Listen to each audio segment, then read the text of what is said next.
Saludos cordiales, tengan todos ustedes los presentes, a quienes están viendo esta intervención. Les saluda cordialmente, soy el profesor Mervis Antonio García Bustillo, soy docente universitario en la Universidad de Ciencias y Humanidades, aquí desde este lado del mundo, Lima, Perú. Soy investigador en el campo del liderazgo educativo desde la complejidad y tengo el honor de presentar esta sesión de conferencia y quiero iniciar no no con conceptos teóricos, sino con algo que ocurrió hace muchos años en un aula en donde estaba. Y recuerdo una clase en la que había planificado con mucho tiempo. Yo tenía todos los objetivos claros, los materiales listos, la secuencia didáctica bien estructurada. Y cuando entré al salón y los primeros 5 minutos me di cuenta de que nada de lo que había preparado para ese grupo era lo que necesitaban en ese momento. Había algo en el ambiente, algo en las caras de mis estudiantes, algo que me decía que si yo seguía con ese plan iba, iba a funcionar solo para mí. Entonces tomé la decisión de guardar mis notas y empezar a preguntar, simplemente a preguntar, ¿qué es lo que está pasando? Lo que siguió luego de esa clase fue la clase más significativa que recuerdo haber dado en ese tiempo, no porque yo haya enseñado más, sino porque estuve dispuesto a servir de otra manera. Eso que viví esa tarde en esa aula es lo que buscamos constatar en esta conferencia que el día de hoy tengo la oportunidad de dirigir. Y es que el liderazgo educativo no se debe vivir como un manual de instrucciones, sino que se debe vivir como una práctica que emerge cuando decidimos genuinamente ponernos al servicio de quienes aprenden con nosotros. Entonces, en esta oportunidad vamos a disertar sobre todas estas cuestiones inherentes al hecho de servir para transformar, a qué significa el liderazgo educativo real en un entorno que no para de cambiar. Así que sean bienvenidos y espero que podamos sacarle provecho a todo este tema, ¿no? Y es que cuando la mayoría de nosotros, cuando nos formamos como docente, el modelo que recibimos tenía una lógica bien clara, ¿cierto? Había un plan de estudio que seguir, hay contenidos que transmitir, hay una didáctica que aplicar, todo eso funcionaba racionalmente, ¿verdad? En un mundo que era bastante predecible. El problema es que ya eso no existe. Y lo que ustedes pueden ver allí en en esa separata nos muestra no una crítica a nuestra formación inicial, porque la formación inicial fue construida con las mejores intenciones y con los mejores conocimientos disponibles en su momento, ¿ok? Lo que muestra es una tensión real que todos los docentes tenemos que seguir, ¿no? O teníamos que seguir. La distancia entre lo que aprendimos a hacer y lo que el aula nos exige hacer ahora mismo, ¿no? Hoy en día los estudiantes llegan con interrogantes que ningún plan de estudio teórico puede anticipar del todo, ¿no? Llegan con realidades de familias fracturadas, con cargas emocionales que se sientan junto a ellos en ese pupitre y llegan además con una relación con la tecnología que muchas veces supera la nuestra. Eso debe plantearnos ciertas preguntas pedagógicas completamente nuevas. Porque Edgar Morin lo planteó hace más de 2 décadas en uno de los saberes fundamentales para la educación del futuro, y es precisamente a aprender a enfrentar la incertidumbre, no eliminarla, ¿no? Fíjense que eso fue hace más de 20 años, ¿no? Y sonaba una reflexión filosófica, ¿no? Que hoy en día es una descripción bastante precisa de lo que significa pararse frente a un grupo de estudiantes. Y esa brecha entre lo esperado y lo emergente, entre esa certeza con la que fuimos formados y la complejidad que nos espera cada mañana, es justamente ese primer sentido emergente del liderazgo educativo que nosotros debemos reflexionar y que vamos a poder profundizar. Entonces, esto que ustedes pueden ver allí, quiero condensa de alguna manera algo que considero fundamental para todo lo que vamos a conversar el día de hoy, y es que habitualmente cuando evaluamos a un docente, la pregunta que se hace es, ¿qué tan bien está preparado para enseñar?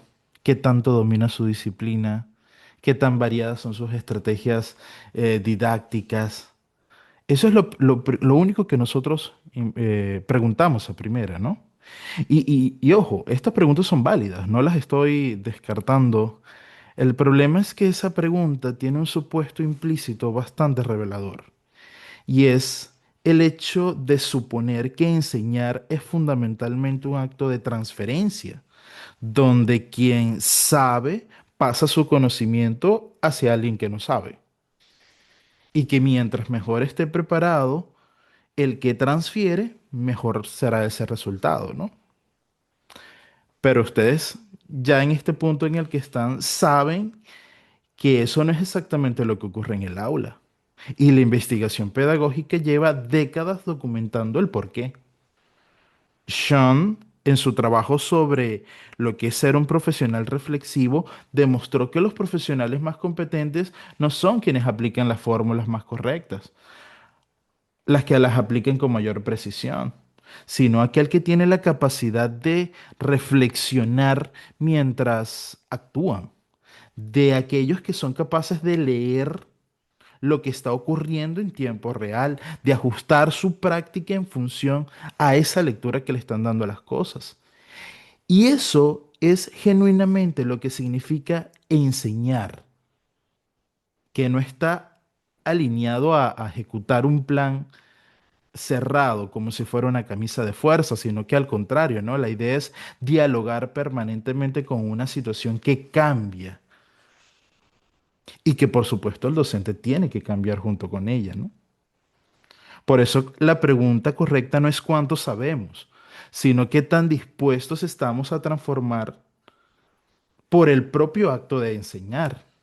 Porque cada clase, si la leemos con atención, nos dice algo sobre nuestros propios límites, sobre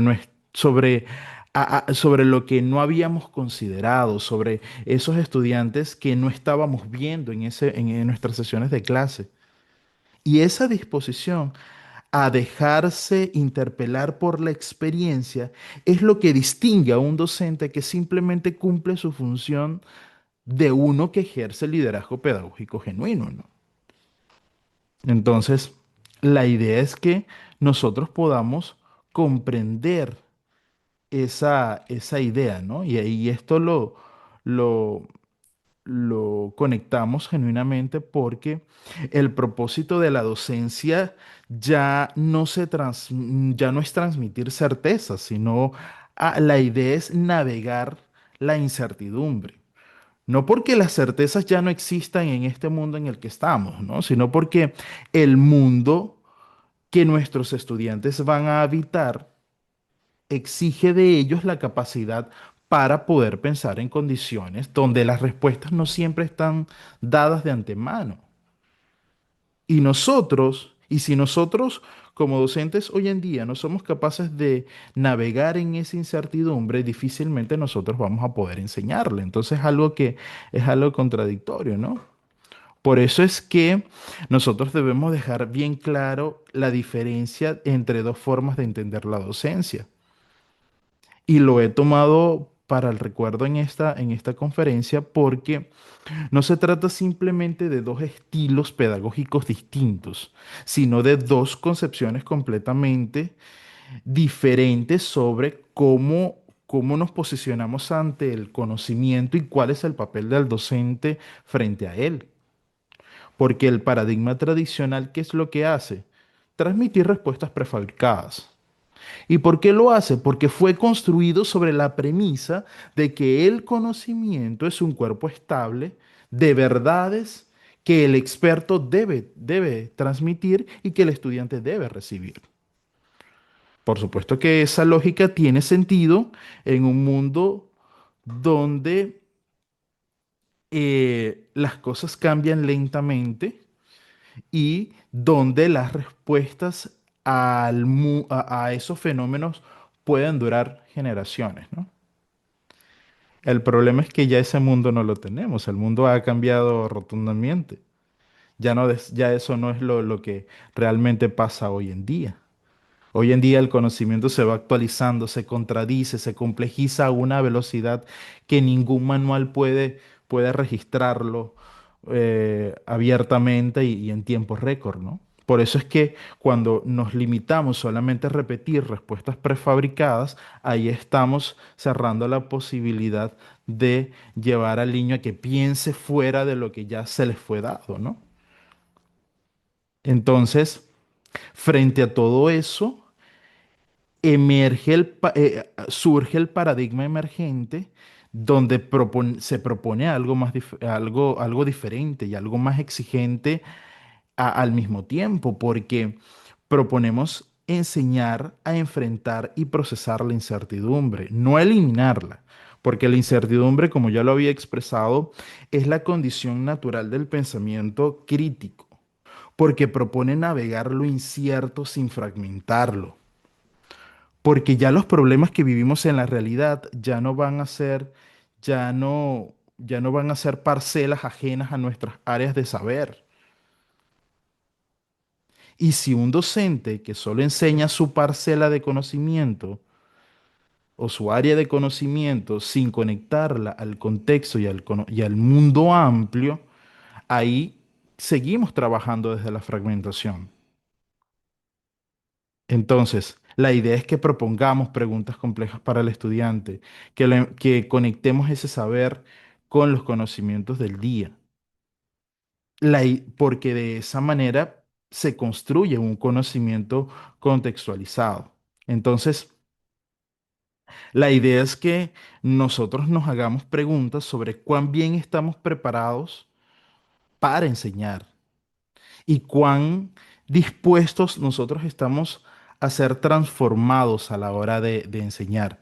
Y ese giro epistemológico es lo que realmente define a un liderazgo emergente, ¿no? Ese liderazgo que se enfrenta a entornos completos, ¿no? Fíjense que hasta aquí hemos hablado de paradigmas, hemos hablado de tensiones conceptuales entre el hecho de ser docente hoy en día. Y ahora quiero aterrizar todo esto en algo muy concreto, porque cuando digo que los docentes trabajamos en contextos completos, no estoy utilizando la palabra como un adorno, ¿no? Como algo muy exagerado. Porque la complejidad no es una categoría filosófica abstracta que podemos encontrar en libros o en artículos científicos previos o muy profundos, ¿no? Ese es el ecosistema real en el que cada uno de los docentes opera una vez que pisa su aula de clases. E indistintamente de pisarlo a lo presencial, también desde la virtualidad, eso se da, ¿no? Y para entender por qué digo esto, quiero que miremos muy bien lo que tiene ese diagrama que he colocado allí en la separata, porque identifica tres fuerzas que han presionado simultáneamente sobre el aula y sobre la práctica pedagógica en los últimos años y que juntas han fracturado varios supuestos sobre lo que la pedagogía tradicional sostiene, ¿no? La primera es que este paradigma o que este diagrama logra mostrar, estamos hablando de las brechas de pandemia, ¿ok? Sí, la pandemia que causó tantos estragos, ¿no? La pandemia no creó la desigualdad educativa en América Latina, no lo creó, ya eso estaba. Eso hay que decirlo con claridad. Lo que sí la hizo fue más visible. Y la hizo más visible que el mundo ya no pudo ignorar.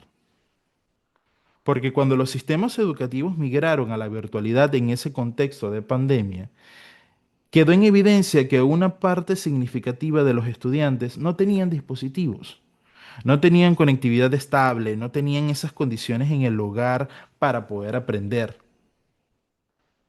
¿Y qué trajo eso? ¿Qué significó eso para el docente? Que de un día para otro tuvieron que enseñar sabiendo que una proporción de su grupo simplemente no iba a seguir, no iba a poder seguirlos. No por falta de voluntad del estudiante, sino porque no habían las condiciones materiales para ello. Y desde entonces esa experiencia cambió para siempre la forma en que debemos nosotros pensar la equidad dentro de un aula. La segunda fuerza es la crisis emocional de la profesión.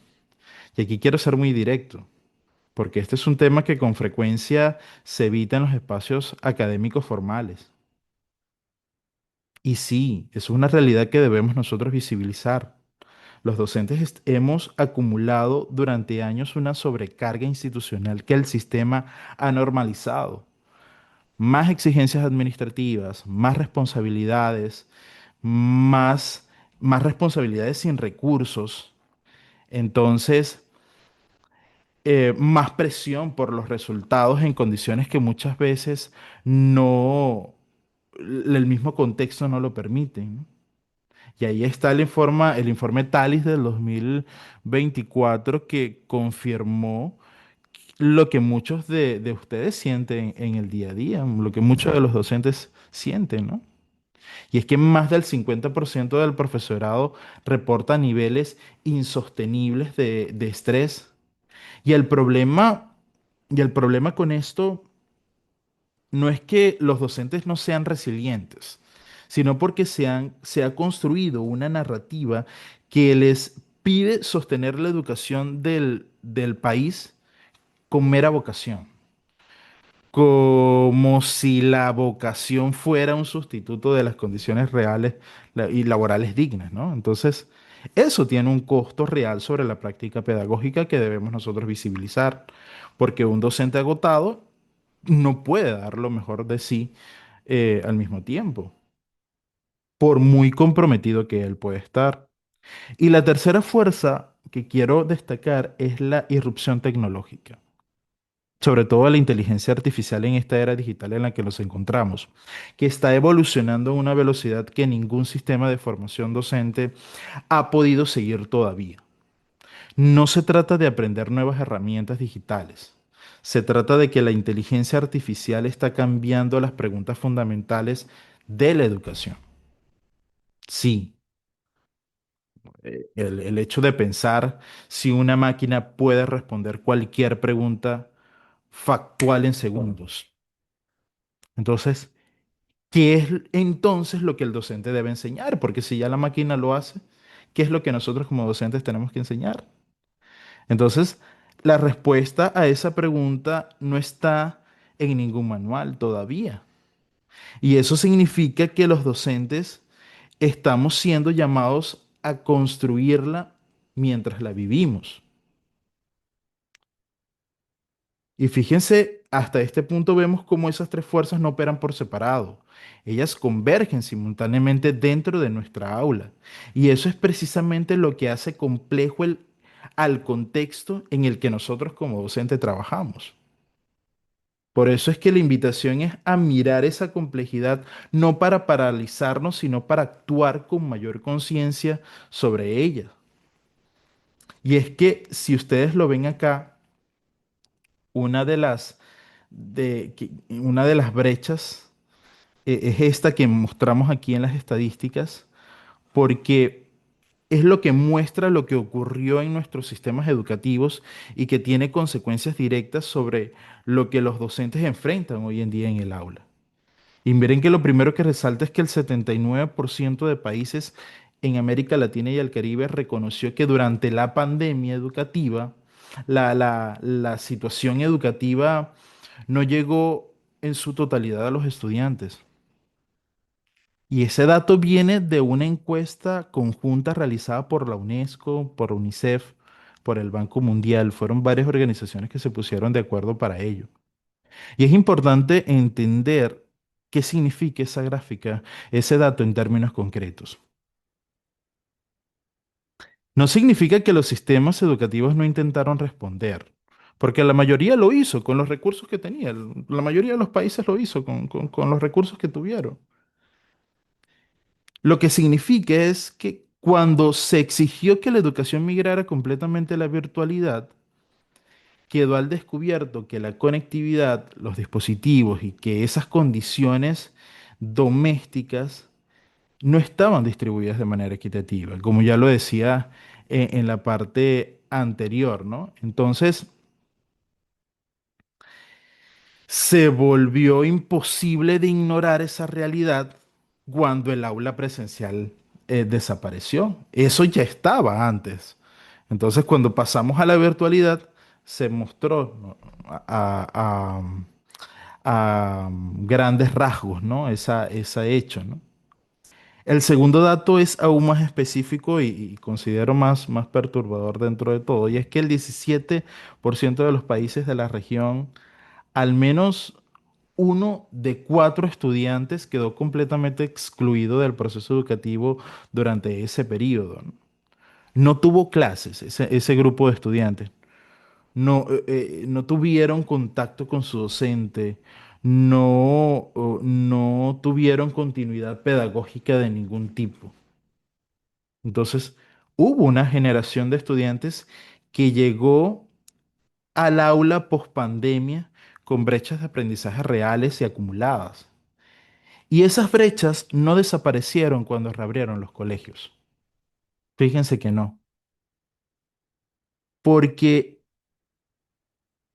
si pudiéramos sintetizar toda esa realidad en un hecho concreto, pudiéramos nosotros decir que el docente de hoy ya no solo atiende los contenidos curriculares de su nivel contemplado en sus planes pedagógicos y sus diseños curriculares, sino que a la par está gestionando esas brechas de aprendizajes acumuladas que el sistema no resolvió y sobre todo, y todo eso sin que las exigencias institucionales se hayan reducido proporcionalmente, porque la UNESCO advirtió en el 2024 que si los países no adoptan respuestas sistémicas e integrales, las consecuencias de esa crisis sobre los aprendizajes se van a prolongar por muchos años más. ¿Qué significa eso en términos pedagógicos? Que el docente de hoy está operando con una carga que excede lo que el diseño curricular contemplaba en su momento. Y eso no es un problema de actitud ni de vocación, es un problema estructural que requiere ser nombrado con claridad. Precisamente porque mientras no lo nombrábamos, o porque si no lo nombramos con precisión, vamos a seguir tratando las consecuencias de esa realidad como si fueran fallas individuales de los docentes. Ahí es cuando empiezan los padres de familia a culpar al docente o los docentes culpar a la familia, ¿no? Cuando en realidad todo eso es el resultado de condiciones sistémicas que ninguno de las dos esferas ha generado, ¿no? Y ojo, no quiero ser rudo con esto, pero reconocerlos no es quejarse, ojo. Reconocerlos es el primer paso para responder con inteligencia y con liderazgo una situación que es objetivamente más compleja que la que existía hace 10 años atrás, ¿no? Por eso es que quiero mostrarles esta diapositiva, ¿no? Y esta creo que es la más incómoda de toda la conferencia hasta este momento. Y le incluyo precisamente por eso, porque creo que es un evento de docentes, este es un evento de docentes para docentes, y hay cosas que merecen decirse con claridad, sin eufemismos y sin culpar a nadie en particular, ¿no?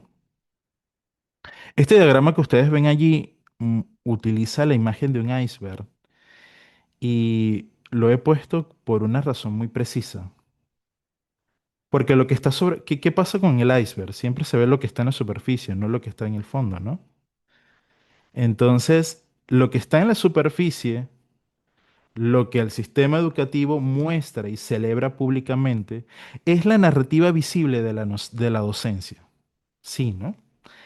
La vocación, la resiliencia, em, el amor por enseñar. Esos son valores reales, son genuinos. El problema no es que existan, sino lo que lo que se hace con eso, ¿no?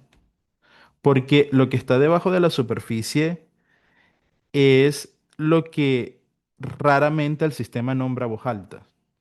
Y es una crisis estructural compuesta por tres elementos concretos.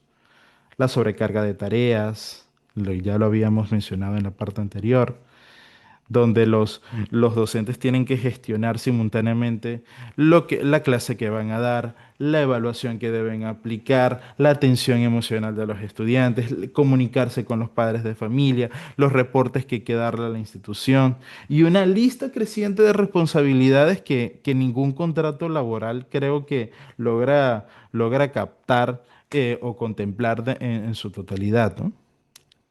Y es que esas exigencias burocráticas, esas que consumen tiempo, es otra de las cosas que no se ve. La falta de recursos institucionales, que hace que muchos docentes financien incluso con su propio dinero los materiales y las condiciones para tener un espacio de clases bonito, ¿no? O adecuado. Y allí volvemos a tocar el tema del informe de Talis en el 2024, porque documentó que más del 50% del profesorado reporta altos niveles de estrés asociados a esas condiciones. Y es el dato más revelador, y no es en sí el porcentaje, sino lo que el informe señala sobre la narrativa que lo rodea. Sí, porque existe una lógica instalada que muchos sistemas educativos muestran, ¿no? Que trasladan al docente, a solo al docente la responsabilidad de sostener emocionalmente un sistema que objetivamente está generando condiciones de malestar. Sí, he escuchado colegas que dicen, bueno, si tú amas la educación, tú puedes con todo. Y eso al principio puede sonar a reconocimiento, es verdad, pero la realidad es que invisibiliza una crisis estructural y lo convierte en un problema, ¿no? Claro. Y digo esto, y esto es importante para esta conversación que estamos teniendo sobre liderazgo educativo, porque un liderazgo genuino no puede construirse sobre el agotamiento, ¿ya? No porque los docentes agotados no sean comprometidos, sino porque el liderazgo exige o requiere la presencia, requiere esa capacidad de escucha, requiere esa disposición para tomar decisiones reflexivas. Y todas esas capacidades se deterioran cuando las condiciones de trabajo sistemáticamente son insostenibles. Entonces, vuelvo a decirlo, no es una queja, es un acto honesto, intelectual, que nos debemos a nosotros mismos, ¿no? Y esto, y eso nos permite a nosotros recordar, ¿no? Todo lo que hemos visto hasta ahora, las pandemias, las brechas acumuladas, la crisis emocional de la profesión. Y ahora hay que sumarle una capa de complejidad al hecho de educar que no estaba en el escenario hace apenas 5 años con la misma intensidad que lo está hoy. Y quiero volver a tocar el tema de la inteligencia artificial en los espacios educativos, ¿no? Porque lo que se puede revelar a simple, a una vista notoria, es la velocidad en la que está ocurriendo todo este fenómeno digital, ¿ya? Fíjense que el 36% del profesorado de secundaria en los países participantes en el estudio que hizo Talis también, ya incorporó herramientas de inteligencia artificial en sus prácticas pedagógicas durante el último año, ¿no? Muy bien. Ese porcentaje no es pequeño, ¿no? Revela, es significativo, pero lo más concreto es que revela esa naturaleza del cambio, ¿ya?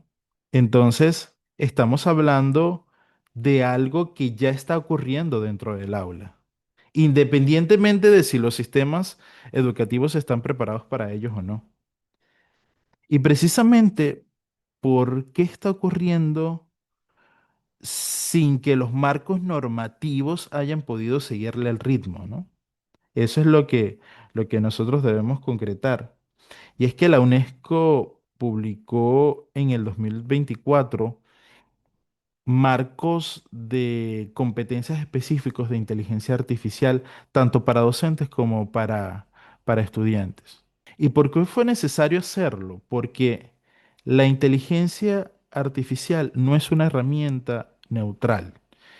Tiene implicaciones éticas muy concretas sobre la privacidad de datos, sobre todo cuando la usan los estudiantes, sobre la equidad también, sobre el acceso, sobre el riesgo de que los sistemas automatizados reproduzcan sesgos existentes y sobre la pregunta fundamental de qué tipo de pensamiento queremos que los estudiantes desarrollen cuando tienen acceso a una herramienta que puede responder casi cualquier pregunta en segundos. Entonces, esas preguntas no tienen respuestas sencillas y los docentes la están enfrentando ahora, en tiempo real, muchas veces sin el acompañamiento institucional suficiente.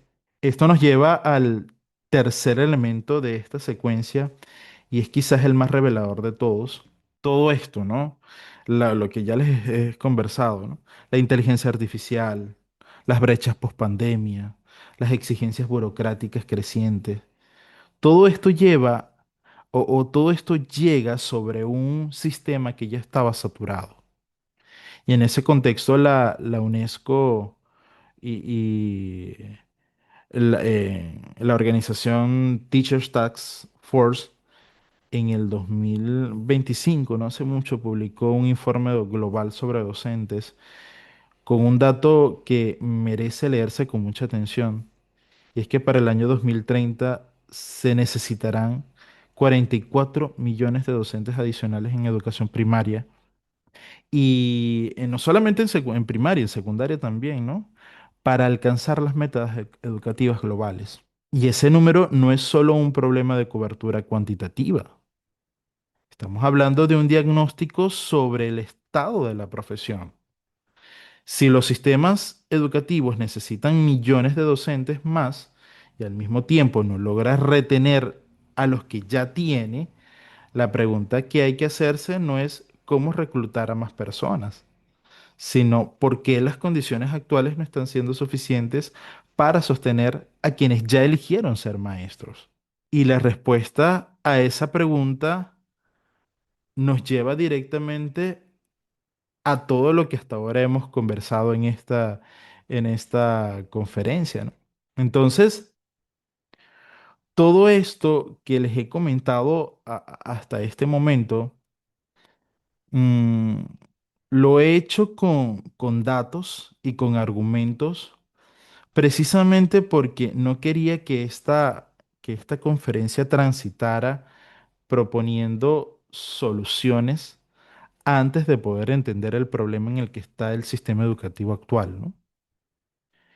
Ya con ese diagnóstico que hemos hecho, hay que preguntarnos ahora, ¿no? ¿Desde dónde respondemos? Esa es la pregunta que tenemos que hacer, ¿no? ¿Desde dónde respondemos? Y fíjense que allí en esta separata que ven ahí a continuación, introduce el concepto que articula todo lo que, toda la, todo la transversalidad de esta conferencia, ¿no? El pensamiento complejo. Sí, Edgar Morin, el pensamiento complejo de Edgar Morin, ¿no? Y su derivación latinoamericana que hasta ahora vemos tantas versiones hasta llegar a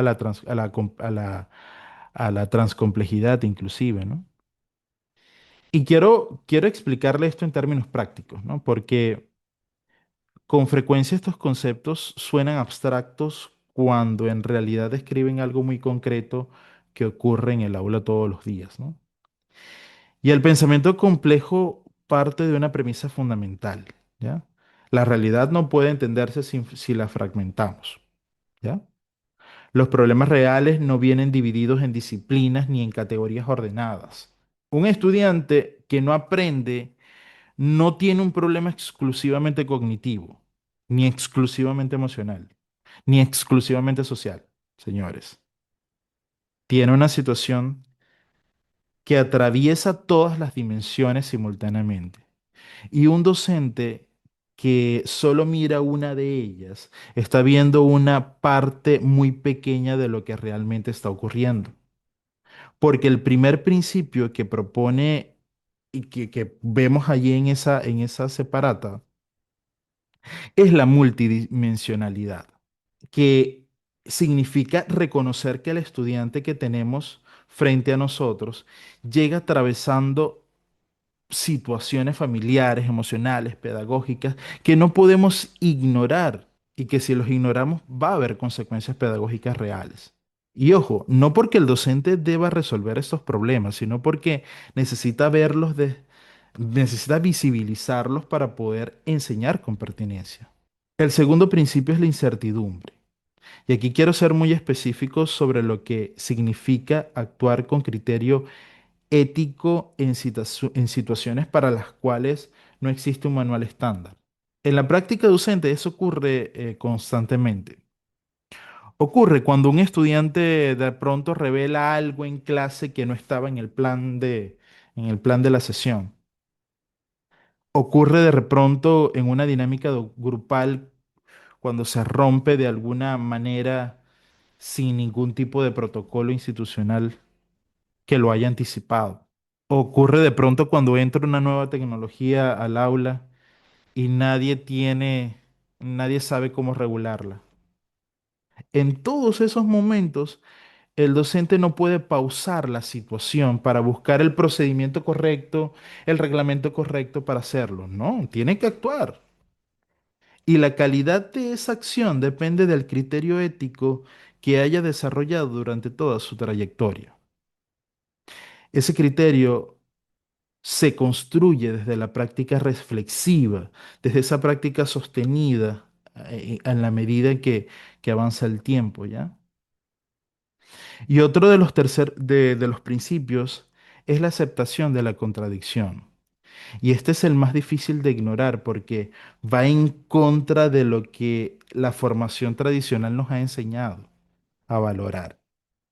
Aceptar la contradicción significa que yo como docente debo estar dispuesto a descubrir que algo que funcionaba bien ya no funciona. Que de pronto una certeza pedagógica que teníamos ahora necesita ser revisada.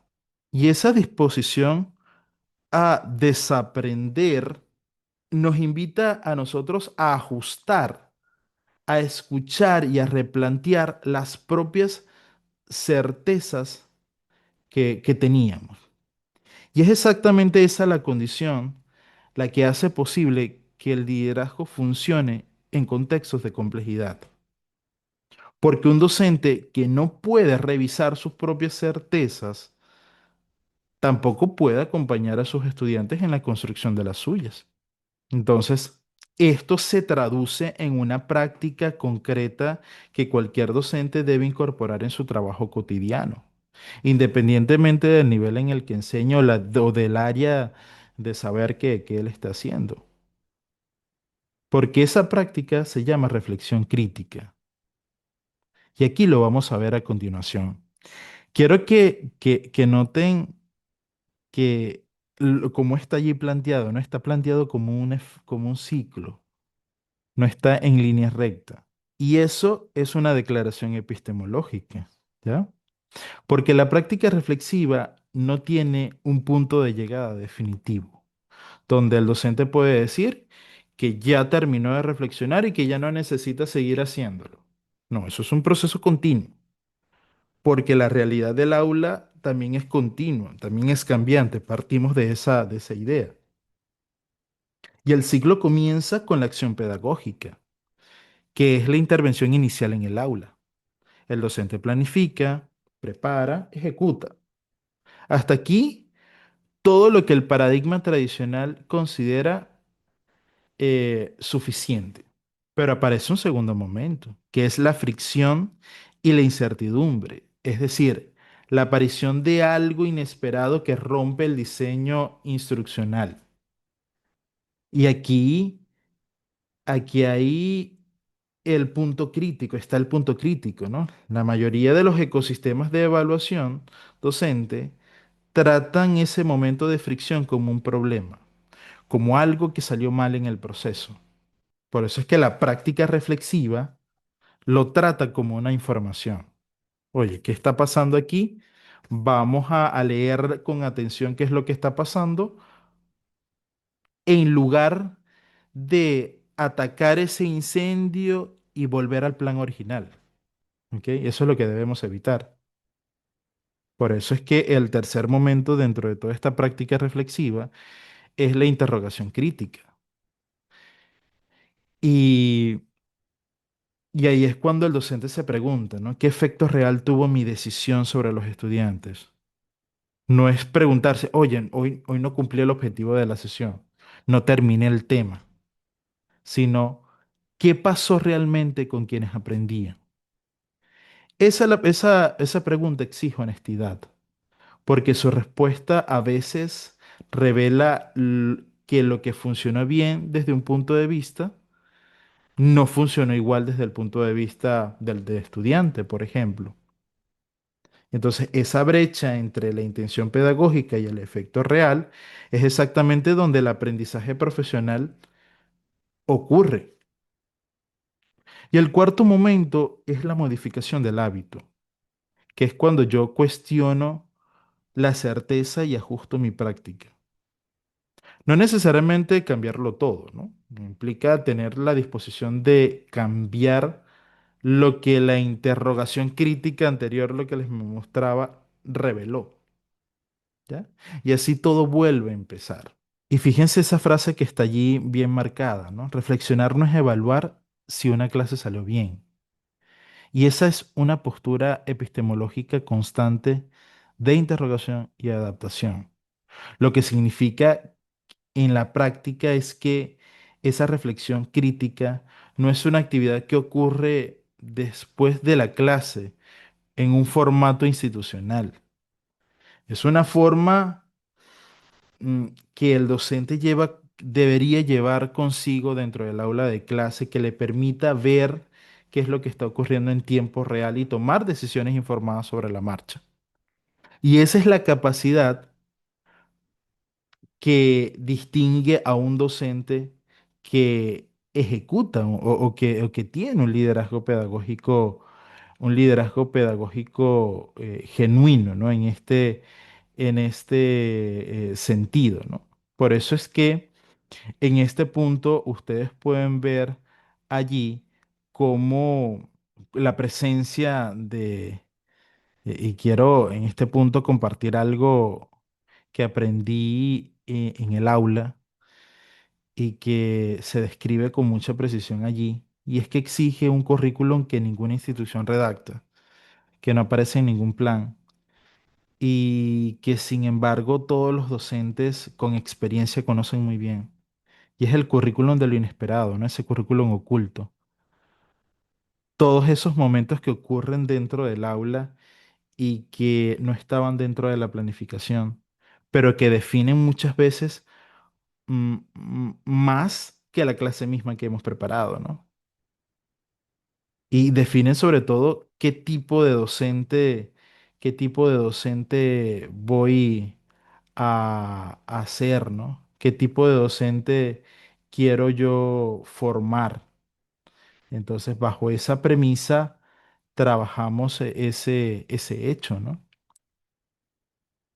Por eso es que ahí vemos cuatro dimensiones que componen ese currículum oculto, que ustedes y que cada situación representa una oportunidad de liderazgo situado, no como un obstáculo que hay que resolver. El primero es la crisis emocional, la crisis emocional del estudiante el día de la evaluación, por ejemplo. Un estudiante que llega al momento de la evaluación atravesando por algo que no tiene nada que ver con los temas de la clase, algo personal de pronto. Entonces, la respuesta automática del sistema es aplicar el instrumento o aplicar, sí, la evaluación tal cual como fue planificado, porque normas son normas, lo decimos frecuentemente, pero la respuesta del docente con liderazgo pedagógico es más compleja que eso, porque implica preguntarse qué es lo que la evaluación realmente está midiendo y si ese niño o ese estudiante está en condiciones de aplicar, de resolverlo, que garantice pues que todo el proceso se dé de manera justa. Y esa pregunta no tiene una sola respuesta. El segundo momento es el rechazo colectivo e inexplicable. Entonces, ¿qué significa eso? Que a veces un grupo entero de estudiantes rechaza una estrategia porque funcionó perfectamente con otro grupo. Pero entonces pensamos que como funcionó con otro grupo, con este también me va a funcionar. Y resulta que no, la práctica pedagógica de liderazgo implica articular, ¿no? Y entender que no todas las dinámicas son iguales y que de repente hay elementos del entorno que configuran lo que está pasando en eso, ¿no? En esa determinada realidad. Entonces, el aprendizaje más profundo ocurre cuando lo inesperado desafía la linealidad del diseño instruccional. Y ahí es donde deben emerger manifestaciones de liderazgo a partir de contextos amplios, ¿no? A partir de contextos de, de gran significado, ¿no? ¿Qué tenemos allí? Ahí podemos ver entonces cómo el liderazgo distribuido, y aquí hay una idea que circula con mucha frecuencia en los discursos sobre educación y que en mi opinión ha hecho más daño que bien dentro de la cultura pedagógica sólida en nuestras instituciones, ¿no? Y es la idea de que esa idea es que el liderazgo educativo es responsabilidad exclusiva de quien ocupa el cargo directivo, ¿no? El director lidera, los docentes ejecutan. Esa premisa, esa lógica es limitada y está cuestionada, ¿no? Por datos incluso. Ya hay evaluaciones sobre ello, ¿no? La UNESCO, el GEM, la Organización de Estados Iberoamericanos, todos ellos plantearon con mucha claridad que el liderazgo distribuido es uno de los tres factores para poder garantizar la calidad educativa. Y cuando decimos distribuidos, significa exactamente que el liderazgo no reside solo en el nodo del sistema, sino que ejerce desde muchos actores que están interconectados, ¿no? Los docentes, la familia, la comunidad, todos ellos contribuyen a la construcción de la calidad educativa desde su propio lugar. ¿Y por qué les pongo esto, no? Porque cambia radicalmente la pregunta que cada docente debe hacerse sobre su propio rol. Si el liderazgo solo existe en quienes tienen cargo, entonces el docente de aula puede limitarse solamente a lo que le pidan cumplir.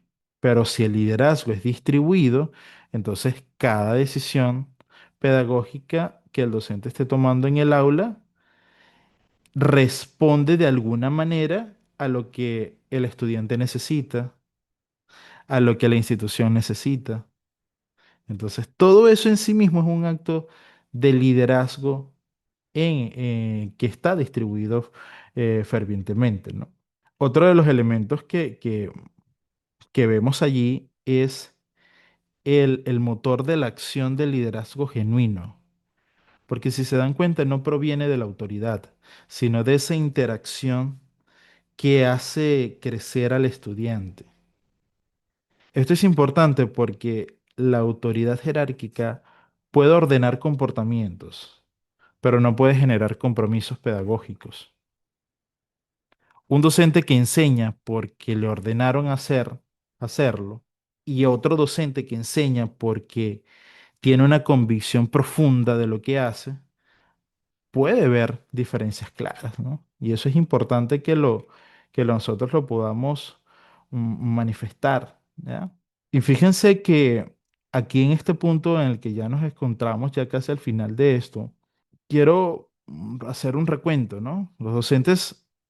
Nosotros como docentes a lo largo de los años acumulamos una cantidad enorme de conocimiento práctico. Sabemos qué puede funcionar en ciertos grupos, qué puede funcionar en otros, qué no puede funcionar en otros, ¿no? Sabemos cómo leer un ambiente, cómo hacer para que algo ocurra dentro del aula. Todo eso lo sabemos. Todo ese saber es real, es valioso, es pedagógicamente, vamos a decirlo, relevante.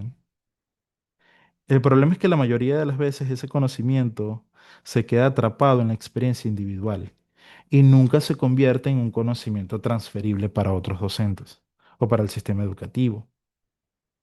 ¿Por qué ocurre esto? Porque vivir una experiencia y sistematizarla con datos, eh, o porque vivirla y después sistematizarla puede ser una experiencia forzada, ¿no? La vivencia cruda, eh, planteando el caos y la vulnerabilidad y todos los elementos, es el material bruto. Es lo que ocurrió en el aula, esa complejidad de la que hablamos. Pero ese material en bruto, si no pasa por un proceso de elaboración intelectual, no produce conocimientos, produce una anécdota. Y la diferencia entre una anécdota y un conocimiento pedagógico transferible es precisamente el proceso de sistematización. Por eso es que ahí vemos dos momentos, ¿no? La problematización y el aprendizaje compartido. Cuando un docente se pregunta no solo qué ocurrió, sino por qué ocurrió, qué condiciones lo produjeron, qué conceptos pedagógicos ayudan a explicarlo, está convirtiendo su vivencia en un conocimiento con valor.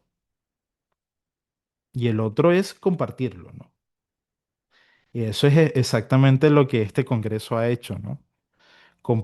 No solamente el que usted asista a una conferencia, sino que usted participe de él contribuyendo a un proceso de saber pedagógico en el que usted comparte su sistematización de lo que aprendió. Y eso forma parte del liderazgo también, porque el liderazgo complejo exige que usted constantemente esté revisando su práctica pedagógica y la sistematice, la problematice y la sistematice, porque de lo contrario el conocimiento se pierde. Se pierde con cada docente que termina su ejercicio profesional, sin haber dejado un registro de lo que hizo, sin haber cambiado su postura.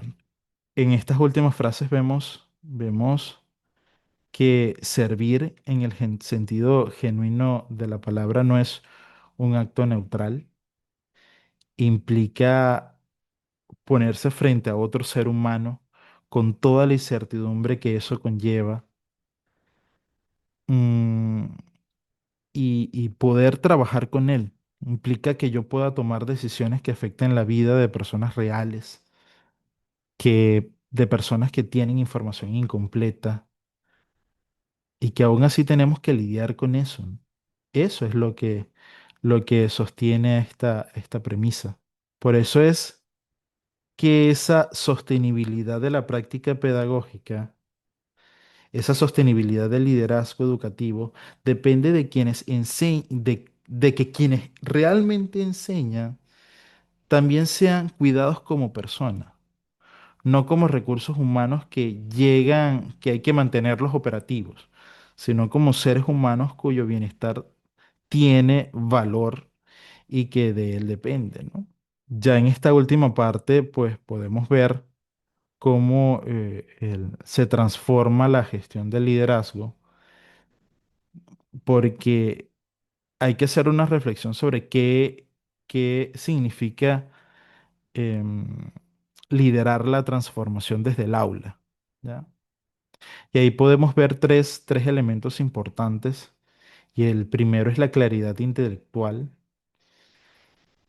que implica ser capaces de ver las condiciones con suficiente distancia crítica para no aceptarlas como inevitables, porque solo lo que podemos nombrar con precisión podemos intentar transformar. Entonces hay que trabajar en ello. La segunda es la voluntad práctica, y esta voluntad práctica implica que como docentes tenemos que estar abiertos a modificar nuestros saberes, de revisar qué hemos hecho bien, qué necesitamos potenciar como práctica docente en aras de ofrecer lo mejor. Y el tercero es el de la responsabilidad ética, ¿no? Entender de que todo lo que sucede a nuestro alrededor también depende en gran manera de de la postura con la que asumimos nosotros ese fenómeno y de qué decidimos nosotros hacer para cambiarlo, ¿no?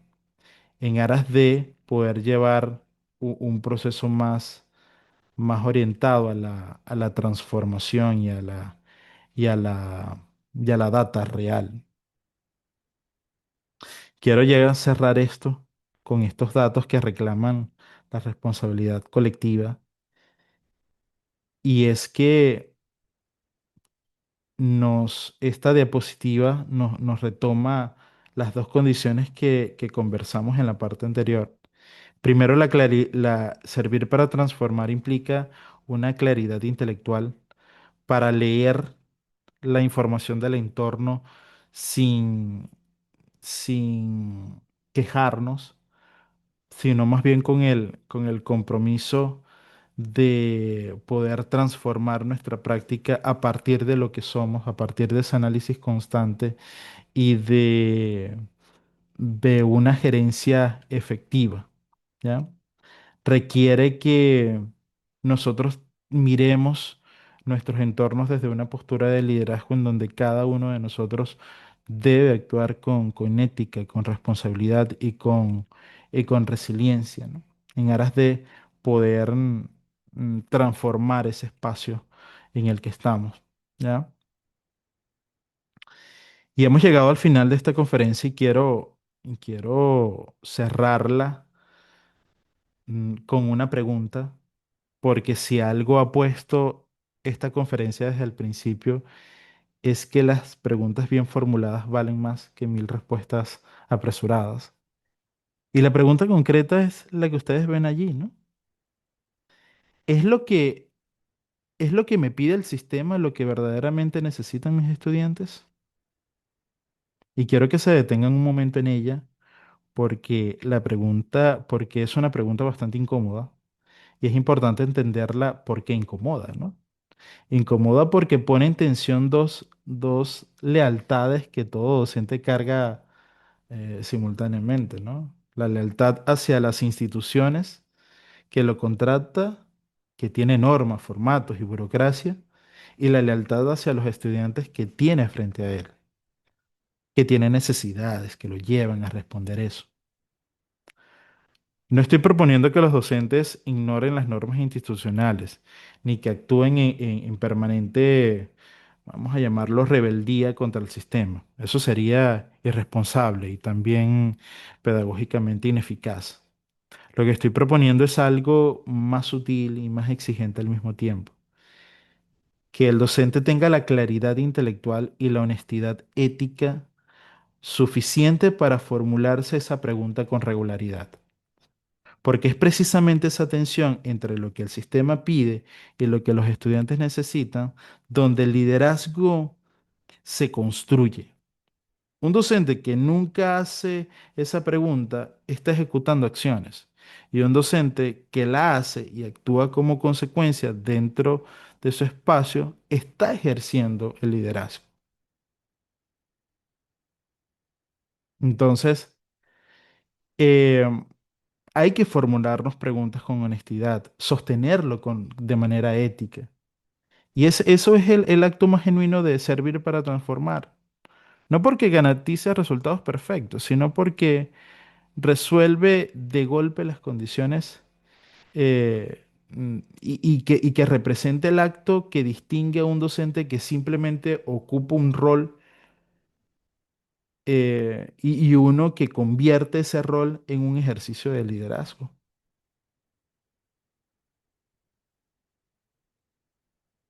La idea es que podamos llevar esta conversación de liderazgo hacia un estado que se pueda alcanzar, que se pueda hacer parte de la cotidianidad y que se tomen decisiones pedagógicas cada vez más conscientes en aras de poder servir de buena manera al estudiante.